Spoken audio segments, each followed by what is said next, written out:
تو جو میں بڑا احترام کرتا ہوں الحمدللہ آصف بھائی کا، ہمارے ناگپور تشریف لاتے ہیں تاج الاولیاء کے عرس کے موقع پہ جو وہاں پر مشاعرہ ہوتا ہے اس کی بڑی زبردست نظامت کرتے ہیں الحمدللہ، اور ان کی خواہش کا احترام ضروری ہے۔ اور اسی سے منسلک ہے غریب نواز کی ہم بات کر رہے ہیں، اندازہ لگائیے جو جھوٹے ہیں وہ اپنے آپ کو بڑے شیخ الحدیث بول رہے ہیں، اور جو حقیقت میں سچے ہیں جن کے ساتھ ہونے کا قرآن ہمیں حکم دے رہا ہے، یا ایھا الذین آمنوا اتقوا اللہ وکونوا مع الصادقین، اے ایمان والو اللہ سے ڈرو اور سچوں کے ساتھ ہو جاؤ۔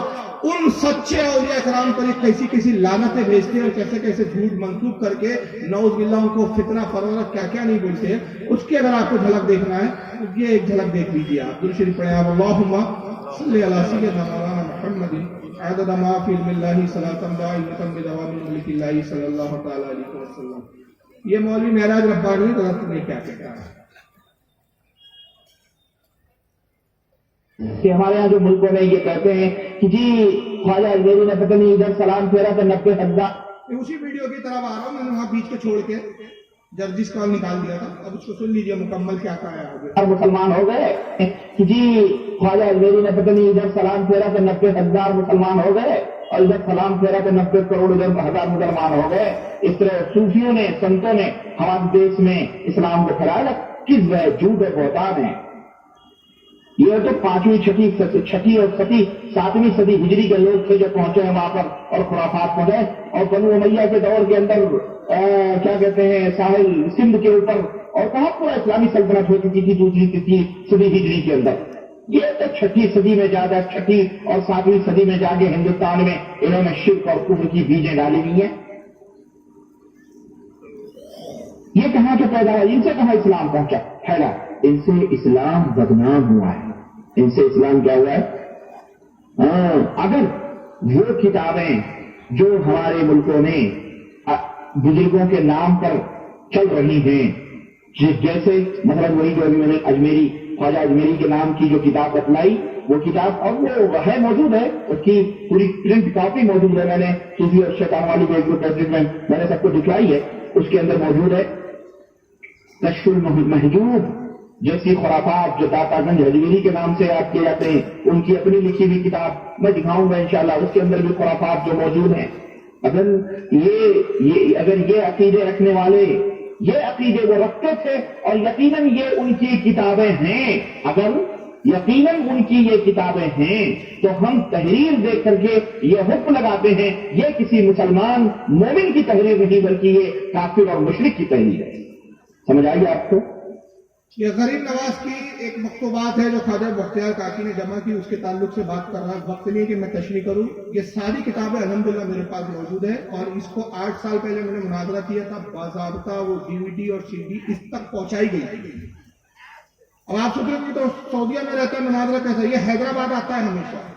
اور میں نے کہا کہ جب بھی آپ حیدرآباد آئے تو آپ مجھے بلائیے، میں آؤں گا، تنہائی میں 11 لوگ آپ کی طرف سے ہوں گے، 11 ہماری طرف سے ہوں گے، یعنی 11 کتنے ہو گئے ٹوٹل 22، اور آپ اور میں 24 لوگ، کیونکہ آپ کو یہ 24 کی نسبت بڑی پسند ہے، تو کل 24 لوگ ہوں گے، اور 24 میں نے کہا تم 24 کی بجاؤں گا اگر ہمت ہو تو۔ حیدرآباد آیا یہ، وہاں لوگوں نے اس کو پکڑے، مناظرے کی بات ہی مسجد میں پکڑے، اس کی ویڈیو نیٹ پہ ڈلی ہوئی ہے، یہ وہاں یہ بدبخت تیار بھی ہوا اور یہ بول کر وہاں سے بھاگا کہ آپ کو مناظرہ کرنا ہے تو یہاں کے مولویوں سے بات کیجیے۔ اب اس کے بچے بولتا تو ہے مناظرہ یہاں کے مولوی سے کرو، اور یہاں کے مولویوں کو پکڑو تو کہہ رہے جس نے کہا اس سے بات کیجیے، تو یہ پورا جھوٹ کا کھیل ہے۔ تو حضرت غریب نواز کی مکتوبات ہے جو خواجہ بختیار کاکی کو خطوط لکھے، اس میں آپ نے کچھ تصوف کی باتیں کی ہے، اس میں ایک جگہ وہ لکھا ہے جس کا اشارہ کر رہا ہے، آپ نے کہا کہ عزیز کلمہ لا الہ الا اللہ محمد رسول اللہ کی حقیقت کیا ہے۔ میں بہت شارٹ کٹ بتا رہا ہوں، جب تو کہتا ہے عزیز لا الہ الا اللہ، تو نے کلمے کو زبان سے ادا کیا، اس کو اپنی عملی زندگی میں نہیں لایا۔ جب کہتا تو کوئی نہیں معبود، تو تیرا نفس اس وقت ہوتا ہے، اور نفس کے بارے میں قرآن کہتا ہے کہ انہوں نے اپنے نفس کو اپنا معبود بنا دیا۔ کہ عزیز اس وقت تک تو کلمے کو کما حق پڑھنے کا حقدار نہیں، اور تو نے اس کو اپنی عملی زندگی میں جب تک تو اس کلمے کے اقرار سے پہلے اپنے نفس کو اپنے آپ کو فنا نہ کر۔ یہ تصوف کی بات ہے، اس کی تشریحات ہے، یہ کہتا ہے کفریہ بات ہے، اسی تشریح تو رسول اللہ نے کبھی نہیں کی، کسی صحابی نے نہیں کی۔ داتا گنج بخش لاہوری کی کشف المحجوب ہے، اس میں کچھ باتیں کہہ رہا ہے، کہتا ہے کہ ان سے اسلام بدنام ہوا ہے، ان کے لوگوں سے اسلام تو بہت پہلے آ گیا تھا، غریب نواز سے نہیں آیا، یہ تو 6ٹھی صدی ہجری میں آئے، اسلام پہلے آ چکا تھا تو انہوں نے اسلام کی بنیاد نہیں رکھی ہندوستان میں، بلکہ شرک کی بیجیں ڈالی ہے. تو اس کا ایک میں مختصر ابھی جواب دے رہا ہوں، تفصیلی جواب بہت لمبا ہو جائے گا، وقت نہیں ہے کہ مختصر میں جواب دے رہا ہوں کہ اگر 6ویں صدی میں آ کر یہ شرک کی بیجیں ڈال رہے تھے تو تمہارا تو دعویٰ ہے کہ ہم تو 1400 سال سے ہے، 1400 سال سے پرانا ہمارا مذہب ہے، ہم نیا فرقہ نہیں ہے. تو جب اس شرک کی بیجیں ڈال رہے تھے تو تمہارے ملا مولوی کیا کر رہے تھے؟ گھاس کھیل رہے تھے، وہ کہاں تھے؟ نعوذ باللہ، شرک کی بیجیں نہیں ڈال رہے تھے، شرک کو ختم کرنے اور شرک ختم کیا انہوں نے. تو ان سے اسلام بدنام نہیں ہوا، بلکہ اسلام کس سے بدنام ہوا؟ تم سے. اور تم سے ایسے بدنام ہوا کہ سرکار غریب نواز نے 90 لاکھ لوگوں کو کلمہ پڑھایا. جن کی قسمت میں ایمان تھا وہ ایمان لے آئے، جن کی قسمت میں نہیں تھا ان کو بھی اسلام سے بزر نہیں ہونے دیا. نتیجہ یہ ہے کہ وقت کا کتنا ہی متعصب پردھان منتری کسی بھی کرسی پر بیٹھ جائے اس کو بھی خراج تحسین پیش کرنے کے لیے، خراج عقیدت پیش کرنے کے لیے آج بھی بارگاہ غریب نواز میں چادر پیش کرنی پڑتی ہے.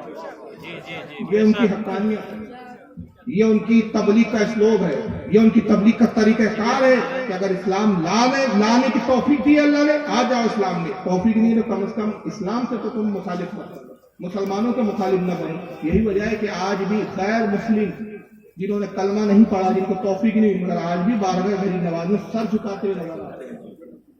یہی تو حکمت ہے. اور تمہارا حال کیا ہے؟ تمہارے ذاکر نائک نے 2 لوگوں کو بھی ڈھنگ سے کلمے نہیں پڑھائے مگر اسلام پر آتنکواد کا لیبل لگا دیا، دہشت گردی کا لیبل لگا دیا. اور ایسا دہشت گردی کا لیبل لگایا کہ اس لیبل کو دھونے کے لیے تمہارے پاس نہ ثبوت تھے نہ پروف تھے، کچھ نہیں تھے. تمہارے پاس تھا تو یہ کہ اٹھاؤ لنگی اور بھاگو، ملک چھوڑ کے بھاگ گئے.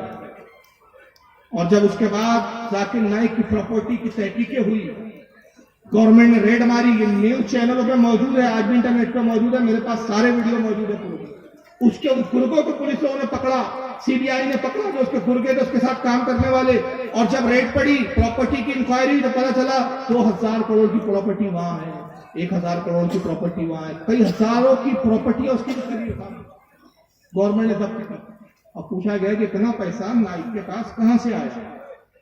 ڈاکٹر ذاکر نائک کا کوئی کلینک نہیں، کوئی ہاسپٹل نہیں، وہ خود اسٹیج لگا کے تقریریں کرتا تھا، لاکھوں کے اسٹیج لگتے تھے. اور یہ پیسہ کہاں سے آیا؟ تو اس کے گرگوں نے مجبور ہو کر ٹی وی چینلوں پر آ کر بیان دیے، باضابطہ بیان ہے میرے پاس، میں دکھا سکتا ہوں لیکن وقت نہیں ہے.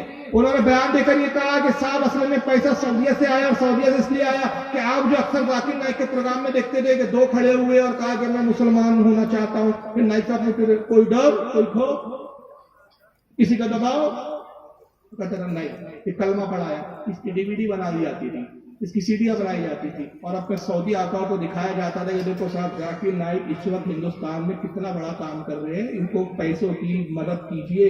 وہاں کے بڑے بڑے شیخوں سے کروڑوں لاکھوں روپے کے ڈونیشن لائے جاتے ہیں. یہ وہ ہے پیسہ جو برسوں میں جمع کیا ہے. اسلام تم سے بدنام ہوا. اور کس طرح بدنام کیا انہوں نے؟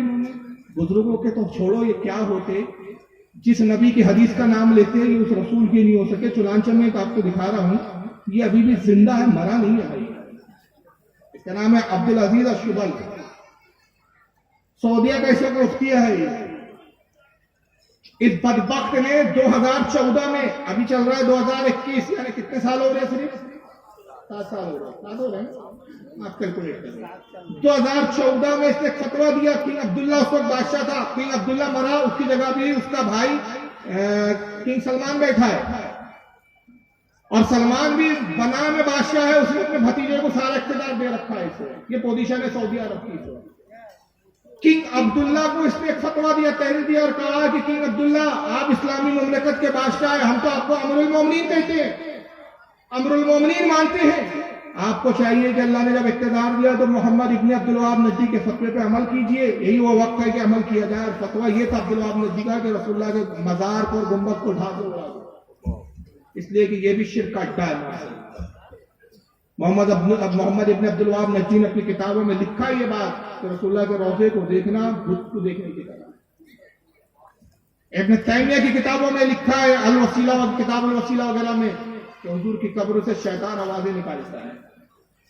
تو اس نے فتویٰ دیا کہ صاحب حضور کی مزار کو اٹھا دو، اور جو لوگ حج کرنے کے بعد رسول اللہ کی قبر پر آتے ہیں وہ اپنے حج کو برباد کر دیتے ہیں. اس لیے کہ قبروں کی زیارت چاہے وہ رسول اللہ کی ہی زیارت کیوں نہ ہو یہ بھی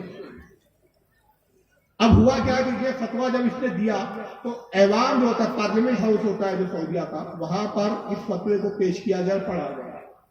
تو امریکہ کا ایک اخبار ہے یہ وہ اخبار ہے جو میں دکھا رہا ہوں آپ کو دا انڈیپینڈنس. امریکہ کے اخبار کے ایک رپورٹر نے وہ ساری روایات جو سارے وہاں معاملات اور فتوے کو لے کے چل رہے تھے وہ ساری اس نے تحریر کر دی اور تحریر کر کے اس نے چھاپا کہ صاحب دیکھو ان کا ارادہ جو ہے رسول اللہ کے روزے کو اٹھانے کا ہو رہا ہے معاملہ. جب یہ اخبار آپ نے خبر آئی یہ بہت رپورٹڈ انٹرنیشنل اخبار ہے یہ کوئی لوکل اخبار نہیں ہے یہ امریکہ کا اخبار ہے انڈیپینڈنٹ ورلڈ میں جاتا ہے. ترکی میں احتجاج شروع ہوگا اس کے خلاف. سوڈان میں مصر میں جتنے بڑے بڑے اسلامی ممالک تھے وہ حتیٰ کہ پاکستان میں علامہ آصف جلالی صاحب ابھی زندہ ہے ماشاءاللہ انہوں نے اس کے خلاف احتجاجی ریلیاں نکالی اور باقاعدہ وارننگ دی کنگ سلمان کو کنگ عبداللہ بن عبدالعزیز کو کہ اگر تم نے رسول اللہ کے روزے کی طرف آنکھ بھی اٹھائی تو ہم لوگ بغیر ویزا بغیر پاسپورٹ کے کسی بھی طرح جانے چلے جائے چاہے تم ہم پہ گولیاں داغ دو ہم اپنی پاکستان کی بارڈروں سے ہوتے ہوئے سعودیہ میں گھسیں گے اور تہلکہ مچا دیں گے. حتیٰ کہ ایران حالانکہ شیعہ ملک ہے وہاں کے ایران کے پریزیڈنٹ نے بھی اس وقت اعلان کیا کہ اگر رسول اللہ کے روزے کی ایک اینٹ بھی تم نے ہلانے کی کوشش کی تو ایران سب سے پہلا ملک ہوگا جو تم پر حملہ کرے. جب یہ احتجاج ہوئے اور یہ جب سب بیانات آنے شروع ہوئے تو 3 یا 4 روز کے بعد ہی کنگ عبداللہ نے معافی مانگی اور اعلان کیا کہ صاحب ہمارا ارادہ نہیں ہے رسول اللہ کے روزے کو اٹھانے کا اور توڑنے کا. اصل میں یہ ہمارے مفتی صاحب کا فتویٰ ایک رائے تھی لیکن اس خبیث عبدالعزیز الشبل جو مفتی ہے اس نے آج تک اس بات سے توبہ نہیں کی اور توبہ اس لیے نہیں کی کہ ان کی کتابوں میں اگر وقت ہوتا تو میں ان کی کتابیں باضابطہ دکھاتا کہ ان کی کتابوں میں باقاعدہ موجود ہے تحریریں ہیں لکھی گیا ہے کہ رسول اللہ کے روزے کو اٹھانا یہ بھی کار ثواب ہے اور جس دن اللہ نے ہم کو طاقت دی تو ہم یہ کام کریں گے. اور یہ اخبارات اور یہ سب ایک طرف رکھ دیں تو بولتا ہوا ایک مولوی آپ دیکھ لیں. اچھا اسی سلسلے میں پھر کیا ہوا یہ 2016 کی بات ہے. یہ دیکھیں یہ پاکستان کے نیوز چینل سے میں نے نکالا ہے رسول اللہ کے روزے کے قریب بم دھماکے ہوئے بات ہے. مجھے بتائیے کون لوگ تھے جنہوں نے بم دھماکے کیے؟ ہندوؤں کا داخلہ تو منع ہے عیسائی وہاں نہیں جا سکتے یہودی وہاں نہیں جا سکتے. تو وہ کون لوگ تھے جنہوں نے رسول اللہ کے روزے کے پاس بموں کو پھوڑا بموں کے دھماکے کیے؟ مقصد تھا رسول اللہ کے روزے کو نقصان پہنچانا. اور بعد میں جب دنیا میں تھوتو ہوئی اب 2 باتوں پہ دنیا میں مذمت کی گئی. ایک یہ کہ باظاہر ہے وہ تو مسلمان ہی ہوں گے بنام مسلمان جو گئے جن کو تم نے داخلے کی اجازت دی جن کو تم نے ویزے دیے جو حج کے نام پر جو رسول اللہ کی قبر مبارک کی زیارت کے نام پر اور بم دھماکے کر کے چلے گئے تو تمہاری سیکورٹی کا حل کیا ہے؟ اور یہ تم کیسے مسلمان ہو کہ تو اپنے ہی پیغمبر کی قبر کو ڈھانا چاہتے ہو؟ تو کنگ عبداللہ نے اس وقت بیان دیا کہ صاحب اصل میں نہیں اصل میں بم دھماکے نہیں ہوئے تھے ہم ٹرائل کر رہے تھے. ٹرائل مطلب پریکٹس کر رہے تھے کہ اگر ایمرجنسی میں کوئی یہاں پر کسی دہشت گرد کا حملہ ہو جائے تو ہم کیسے اسے نپٹ سکتے ہیں. اندازہ لگائیے لال قلعے پر حملہ اچانک ہو جائے تو ہم کیسے لال قلعے کو بچائیں گے. اس کی پریکٹس کسی اور جگہ ہوگی کہ لال قلعے پہ بمباری کریں گے. یعنی بیوقوف بنا رہے ہیں پبلک کو. بھائی ملٹری کی ٹریننگ کہاں ہوتی ہے؟ بھائی چائنا ہم پر حملہ کرنے تو ہم کیسے نپٹیں گے؟ تو یہ پریکٹس کرنے آپ چائنا جائیں گے کیا؟ چائنا والا آپ کو گھستے سے اڑا دے گا. یعنی عجیب منطق ہے. دیکھیے اس کی رپورٹ ہے کی جا سکتی ہے اور ساتھ ہی آپ دھوئیں کے بادل بھی دیکھ سکتے ہیں. مسجد نبوی سے حرم شریف کے نزدیک یہ جنت البقیع کے قریب یہ دھماکہ ہوا ہے اور اس دھماکے کے بعد حرم شریف میں جو منظر ہے وہ بھی آپ دیکھ سکتے ہیں. لوگوں میں کچھ خوف و ہراس بھی دوڑ گیا اور اس بنا پر لوگ پریشان بھی دیکھے جا سکتے ہیں. اور یہ مناظر ایکسکلوسیولی آپ دیکھ بہت لمبی رپورٹ ہے کافی لمبا ہے. یہ اندازہ لگائیے کہ اگر یہ ٹرائل تھا تو پبلک گھبرا کیوں رہی ہے اور پبلک کے بیچ میں آپ ٹرائل کرتے ہو کیا؟ ہم نے تو نہیں دیکھا. یہ اکثر آصف بھائی کو بھی آپ کو بھی اتفاق پڑا ہوا ایئرپورٹ جاتے ہیں ہم لوگ تو اکثر وہ بیچ میں کبھی کبھار کیا ہوتا ہے کہ وہاں کی جو سیکورٹی رہتی ہے سیکورٹی آفیسر رہتے ہیں وہ کہ بھائی اچانک حملہ ہو تو کیسا نپٹیں گے اس کے لیے کو تھوڑی سی پریکٹس کرتے ہیں. اس وقت باقاعدہ اعلان ہوتا ہے پبلک کو وہاں سے ہٹا دیا جاتا ہے اور فرضی طور پر وہ بندوق سے گولیاں نہیں چلاتے. وہ لوگ فرضی طور پر بندوق لیں گے آواز نکالیں گے اس طرح کی کرتی حرکتیں. ہم نے تو آج تک نہیں دیکھا یہ کون سا ٹرائل ہے کہ رسول اللہ کے روزے کے پاس آپ بم کا دھماکہ کر رہے اس کو ٹرائل کا نام دے رہے ہو، جبکہ یہ آتنکوادی حملہ تھا تمہارا. ارے جبکہ صحابہ کا ادب یہ تھا کہ حضرت ام المومنین عائشہ صدیقہ رضی اللہ تعالیٰ عنہ وفا الوفا میں امام سمودی نقل کرتے ہیں، اس کو متعدد علماء نے یہاں تک کہ حضرت امام تقی الدین سبکی نے شفاء السقام میں اس کو لکھا. بہت سارے حوالے میں دے سکتا ہوں. الغرض کے سارے محدثین لکھتے ہیں کہ کوئی رسول اللہ کے روزے کے قریب گھر ہوتا اور وہاں کوئی اپنی دیوار میں کیل ٹھوکتا تو حضرت سیدہ عائشہ صدیقہ پیغام بھیجتی کہ کیل نہ ٹھوکو، کہ اس سے جو آواز پیدا ہو رہی ہے اس سے رسول اللہ کو تکلیف ہو رہی ہے. یہ صحابہ کا تھا بتا وہ رسول اللہ کی بارگاہ جہاں قرآن کہتا ہے کہ یہاں اپنی آواز کو بلند نہ کرو. یا ایھا الذین آمنوا لا ترفعوا اصواتکم فوق صوت النبی، اپنی آواز کو نبی کی آواز پر بلند نہ کرو تو تمہارے ایمان برباد ہو جائیں گے، تمہیں پتہ بھی نہیں چلے گا. تم بم پھوڑ کے بم کے دھماکوں سے آوازیں پیدا کر رہے ہو اور کو ٹرائل بول رہے ہو. اور باقاعدہ معراج ربانی ابھی زندہ مولوی ہے وہی جس کی میں دکھا رہا تھا جو غریب نواز کو گالیاں لان تان کر رہا ہے کہ اسلام ان سے بدنام ہوا ہے اور اس طرح ہوا اس طرح. اس نے باقاعدہ نعوذ باللہ بیان دیا، اس کا ویڈیو بیان موجود ہے. کہتا ہے کہ گنبد خضرا کو تو ڈھانے کا ہمارا ارادہ ہے لیکن کچھ حکمتیں ہیں. حکمت کیا ہے؟ یہ کہ دنیا کا بھی خوف ہے کہ دنیا کے دوسرے ممالک ہم پر حملہ کر دیں گے. ان حکمتوں کی بنیاد پر ہم ابھی جو ہے وہ خاموش ہے، ورنہ ہمارا ارادہ تو یہی ہے کہ قبروں کو ڈھانا ہے. دیکھ لیجیے اس کا جواب بھی سنیے.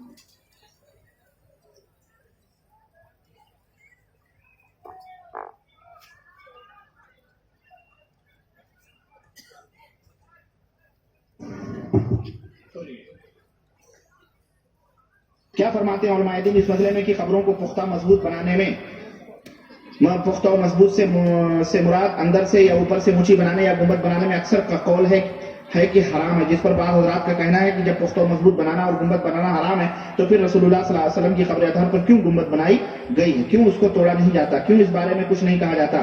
کیا کسی قوم کے ڈر فتنے کی وجہ سے صلی اللہ علیہ وسلم کی حدیث کو انجام رکھا جاتا؟